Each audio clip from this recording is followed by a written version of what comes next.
Ate, huwag tayong umalis. Dahan gabi na, maraming tao dito. Pero ate, umiiyak siya kahit walang tunog. Lolo, naririnig niyo po ba kami?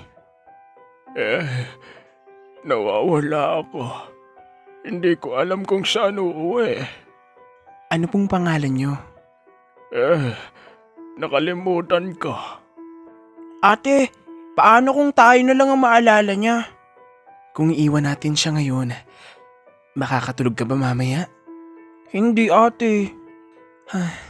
Sige lolo, sama po kayo sa amin. Sigurado ka ba, Iha? Wala akong may bibigay sa inyo. Ayos lang po, hindi po lahat ng tinutulungan dapat may kapalit.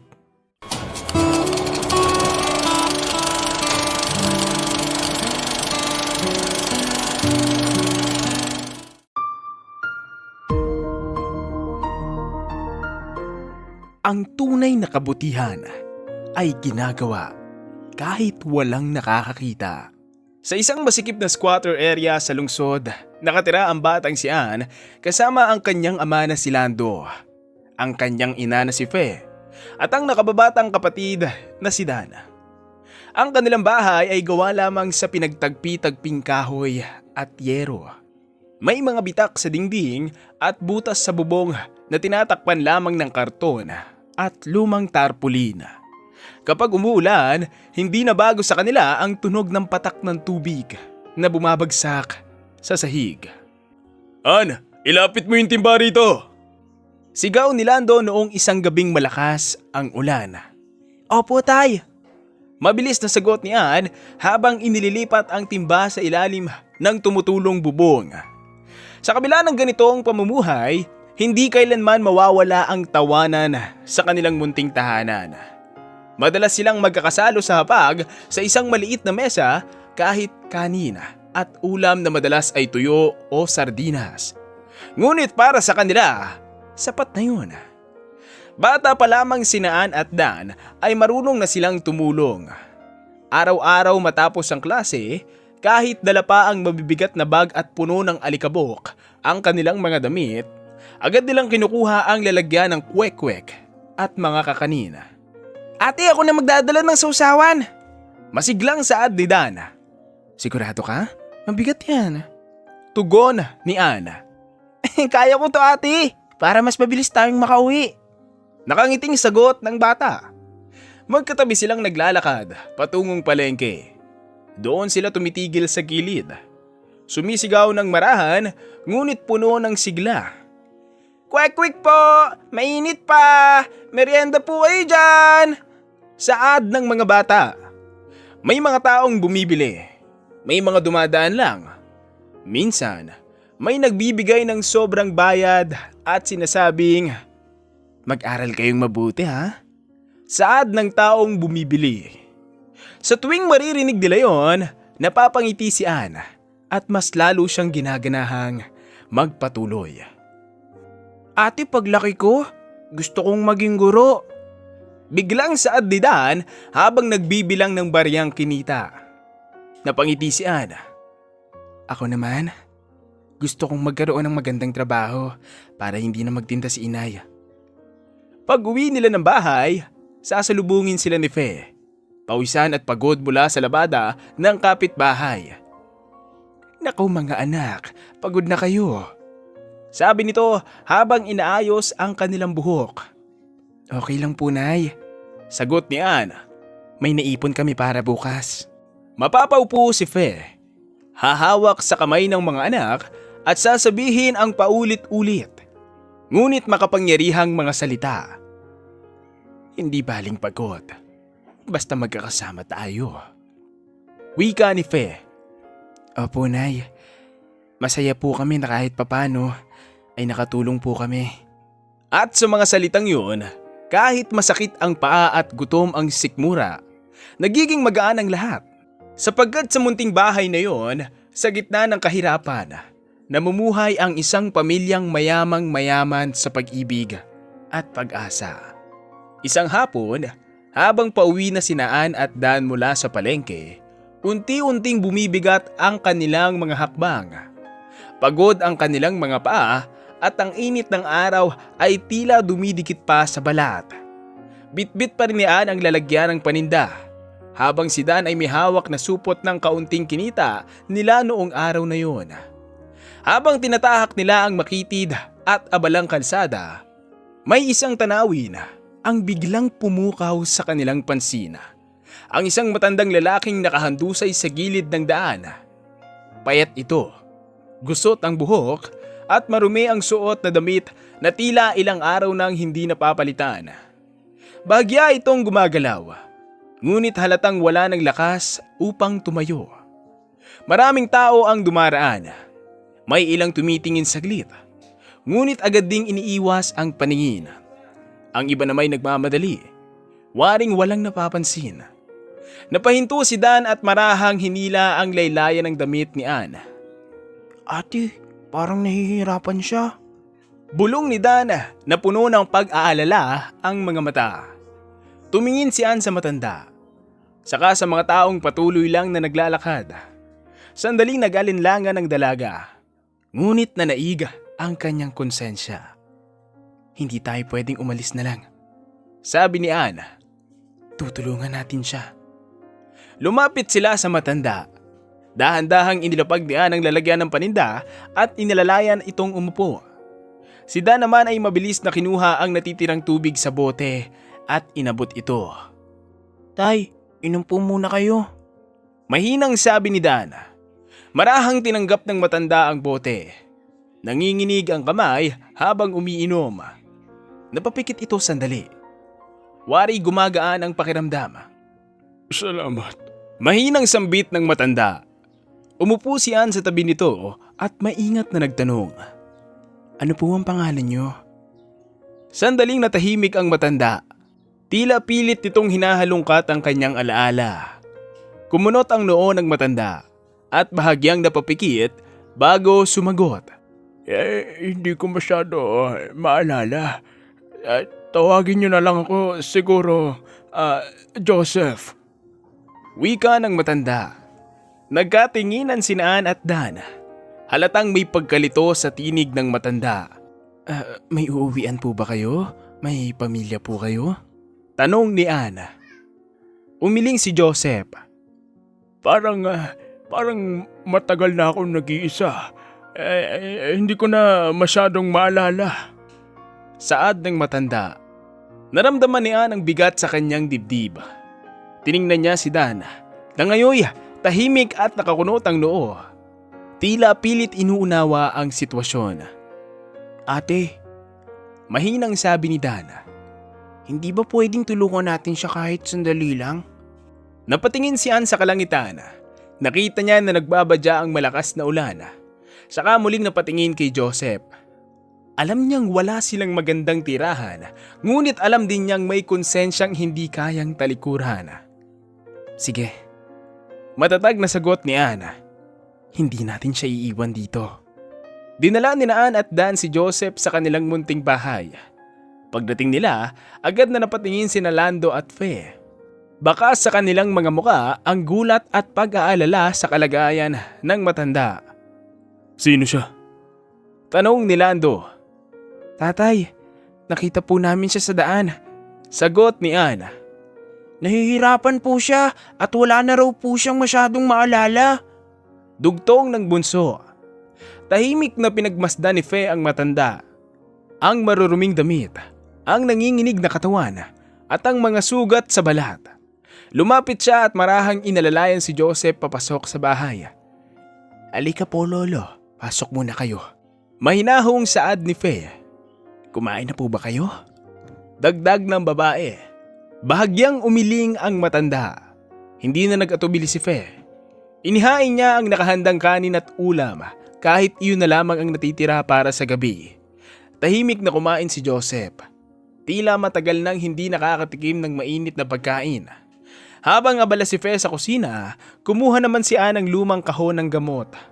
Maingat niyang nilinisan at pinahiran ng gamot ang mga sugat ng matanda. Si Dan ay nakaupo sa tabi. Hawak ang maliit na bimpo. Lolo, masakit po ba? Tanong ng bunso. Hindi na. Mahina nitong sagot, sabay ngiti. Pinatulog nila si Joseph sa maliit na espasyong kaya nilang ilaan. Isang banig sa sulok ng bahay na may manipis ngunit malinis na kumot. Hindi man marangya, sapat na yun upang maramdaman ng matanda na may tahanang handang tumanggap sa kanya, ngunit hindi naging madali ang lahat. Kinabukasan, nagsimulang umugong ang bulungan sa kanilang lugar. Ba't nyo pinatira yan? Sambit ng isang kapitbahay. Wala kayong mapapala dyan. Dagdag ng isa pa. Dagdag pabigat lang yan sa buhay nyo. Wika naman ng isang kapitbahay. Narinig ni Ann ang mga salitang yon habang nag-aayos ng paninda. Masakit, ngunit pinili niyang manahimik. Napansin niyo ni Lando at marahang hinawakan ang balikat ng anak. Huwag mong dibdibin. Hindi lahat marunong umunawa. Wika ni Lando. Hindi sila nakinig sa masasakit na salita. Para kay Ann at sa kanyang pamilya, ang pagtulong ay hindi sinusukat sa kapalit, kundi sa konsensyang pananatiling buo. Araw-araw, inaalagaan nila si Joseph. Si Faye ang naghahanda ng gamot at nagluluto ng lugaw kapag nilalagnat ang matanda. Si Lando naman ang nag-aayos ng higaan at sinisigurong hindi tutulo ang bubong tuwing umuulan. Si Ann at ang bunso ang madalas nakausap ni Joseph. Kahit paulit-ulit ang mga tanong. Nasaan ako? Sino kayo? Tanong ng matanda. Nasa bahay po kayo. Sagot ni Ann. Kasama nyo po kami. Dugtong ng bunso. Unti-unti, nasasanay si Joseph sa kanilang presensya. Natuto siyang ngumiti, tumulong sa maliliit na bagay, at magbahagi ng pira-pirasong alaala. At bago nila namalayan, hindi na siya itinuturing na bisita, kundi isa ng tunay na bahagi ng kanilang pamilya. Isang umaga, habang ang araw ay unti-unting sumisilip sa pagitan ng mga yero at kawad ng kuryente, abala si Ann sa pag-aayos ng mga panindang kakanin sa maliit na mesa sa tapat ng kanilang bahay. Si Dan naman ay nagwawalis ng makitid na daan. Paminsan-minsay sumisilip kay Joseph na nakaupo sa tabi. Tahimik na umiinom ng mainit na kape. Sa gitna ng karaniwang umaga sa kanilang lugar, may dalawang lalaking maayos ang suot na pumasok sa iskinita. Kapansin-pansin ang kanilang postura at pananalita. Tila hindi sanay sa masikip at maalikabok na daan. May hawak silang litrato at maingat na kumakatok sa bawat bahay. Pasensya na po. Tanong ng isa. May nakita po ba kayong ganitong itsura ng lalaki? Karamihan ay umiiling. Ang iba na may sumuliyap lamang saglit sa larawan bago muling bumalik sa kani-kanilang gawain. Nang huminto sila sa tapat ng bahay ni Ann, iniabot nila ang litrato. Isang lalaking malinis ang suot, maayos ang tindig, at may matang puno ng kumpiyansa ang nasa larawan, isang anyong malayong malayo sa matandang nakaupo ngayon sa harap nila. Napatingin si Ann sa litrato. Biglang nanikip ang kanyang dibdib. Unti-unting nagdagpo ang mga alaala, ang boses, ang mga mata, ang ngiti. Siya po yan. Mahinang wika ni Ann. Si Lolo Joseph po ba ang tinutukoy nyo? Nagkatinginan ang dalawang lalaki. Halatang nagulat at sabik. Sigurado ka? Tanong ng isa. Opo. Mariing sagot ni Ann. Nasa amin po siya. Lumabas si Lando, kasunod ni Faye. Kapwa nagtataka sa mga bisita. Mula sa loob ng bahay, dahan-dahang tumayo si Joseph at lumapit. Hawak ang tasa ng kape.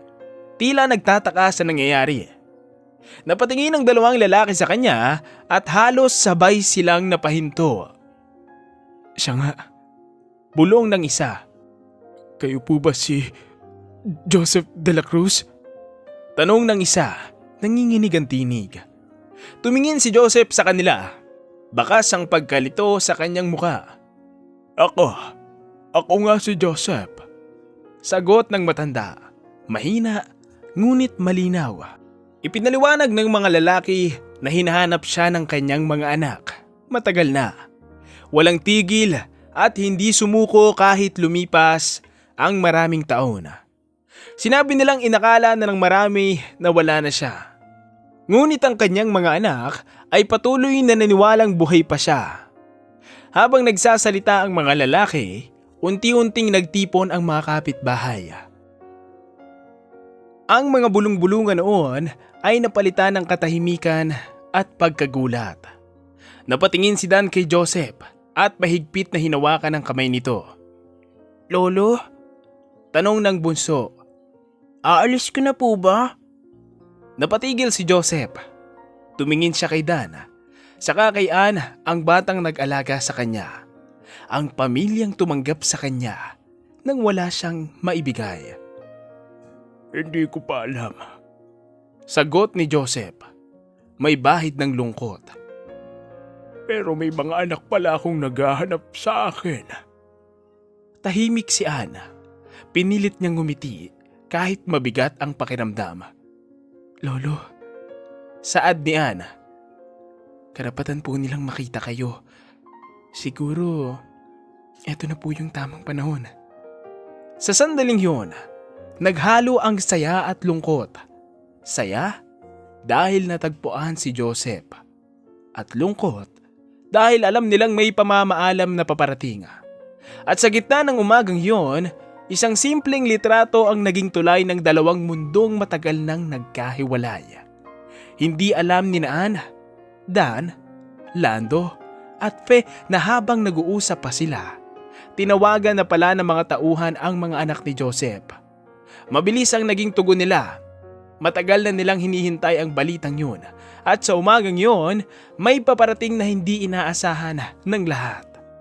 Makalipas ang ilang sandali, huminto sa bungad ng eskinita ang isang itim na sasakyan. Agad itong naging sentro ng pansin ng mga tao sa paligid. Dahan-dahang bumaba ang dalawang binata. Parehong maayos ang suot, baka sa mukha ang kaba at pananabik. Sila na po ang mga anak ninyo. Mahinang sabi ng isa sa mga tauhan. Napatingin si Joseph. Hindi niya maipaliwanag ang biglang pintig ng kanyang dibdib. Parang may kung anong humihila sa kanya. Isang damdaming matagal nang natutulog.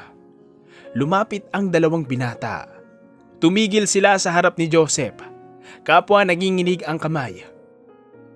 Tatay? Mahina ngunit puno ng pag-asang tawag ng mas matangkad. Ako po si Joshua. Saad ng binata. At ako po si Jade. Dugtong ng isa. Namumuo na ang luha sa mga mata. Napatingin si Joseph sa kanilang mga mukha ng matagal at tahimik. Para bang hinahanap ng kanyang isip ang isang pamilyar na bahagi ng nakaraan.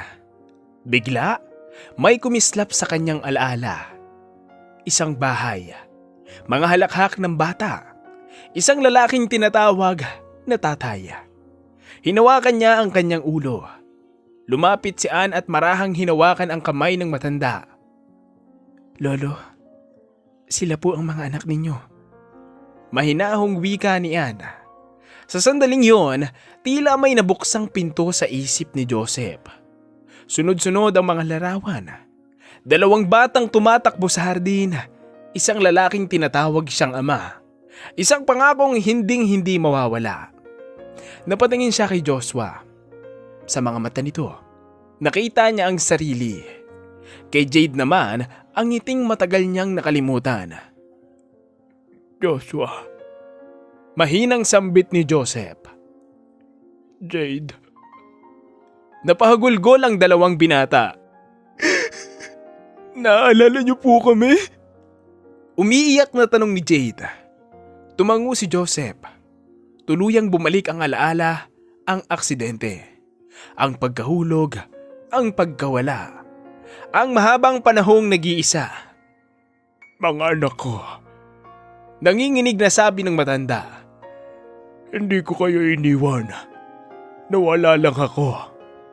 Tahimik ang paligid matapos ang pagkikita. Unti-unting nag-aalisan ang mga kapitbahay.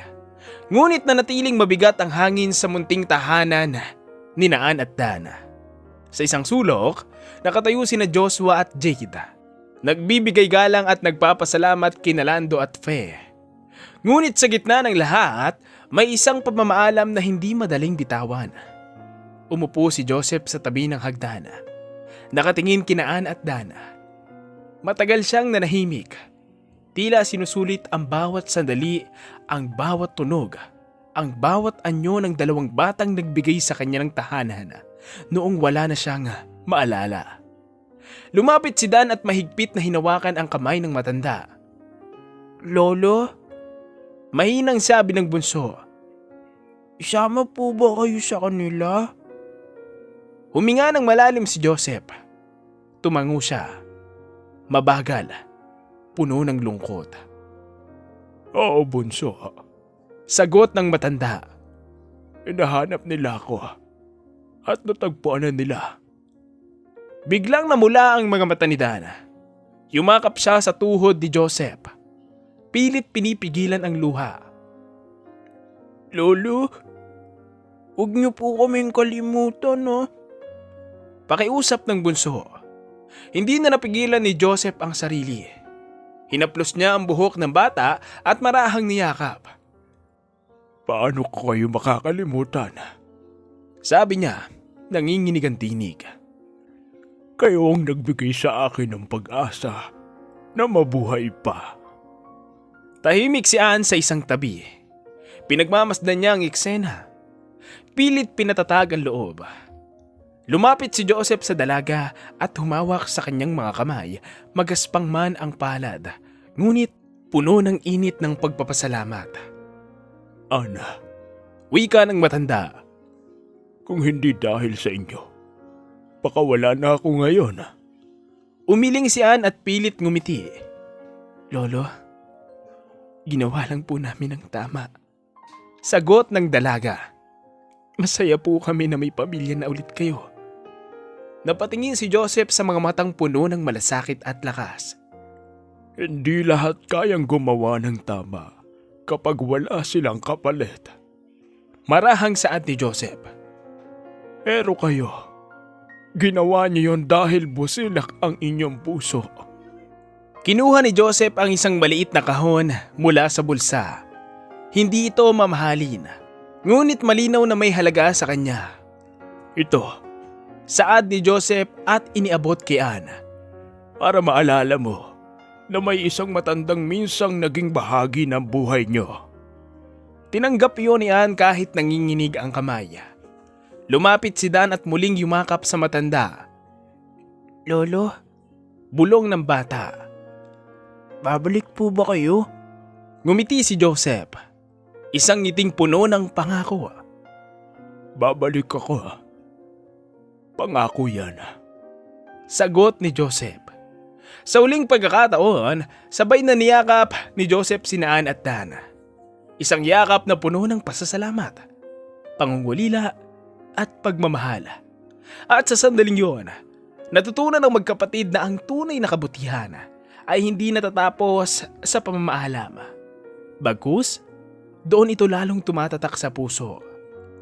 Lumipas ang isang linggo. Balik na naman sa dati ang buhay ni Ann at Dan. Ay muli na namang naglalako ng kwek-kwek at mga kakanin. Habang si Nalando at Faye ay patuloy na kumakayod araw-araw. Akala nila, doon na nagtapos ang kwento ni Joseph. Isang umaga, huminto malapit sa kanilang bahay ang isang sasakyan na hindi pamilyar sa lugar. Muli, nagtipon ang mga tao. Dahan-dahang bumaba si Joseph. Maayos ang suot. Tuwid ang tindig. Ngunit katulad pa rin, may ngiting puno ng kabutihan. Napahinto si Ann at napatingin si Dan. Ate! Si Lolo! Bulalas ng bunso. Lumapit si Joseph. Bitbit ang isang sobre at isang maliit na kahon. Yumuko siya sa harap ni Ann at Dan. Bilang isang taong marunong tumanaw ng utang na loob. Bumalik ako. Sabi ni Joseph. Dahil may naiwan pa akong pangako. Iniabot niya ang sobre kina Lando at Faye. Sa loob nito ay may mga dokumentong hindi nila inaakalang mahahawakan. Isang titulo ng lupa. Tulong pinansyal para sa pag-aaral ni Ann at Dan. At sapat na puhunan upang hindi na nila kailangang magtinda sa kalsada araw-araw. Nanginginig ang kamay ni Faye. Napaupo si Lando. hindi makapagsalita.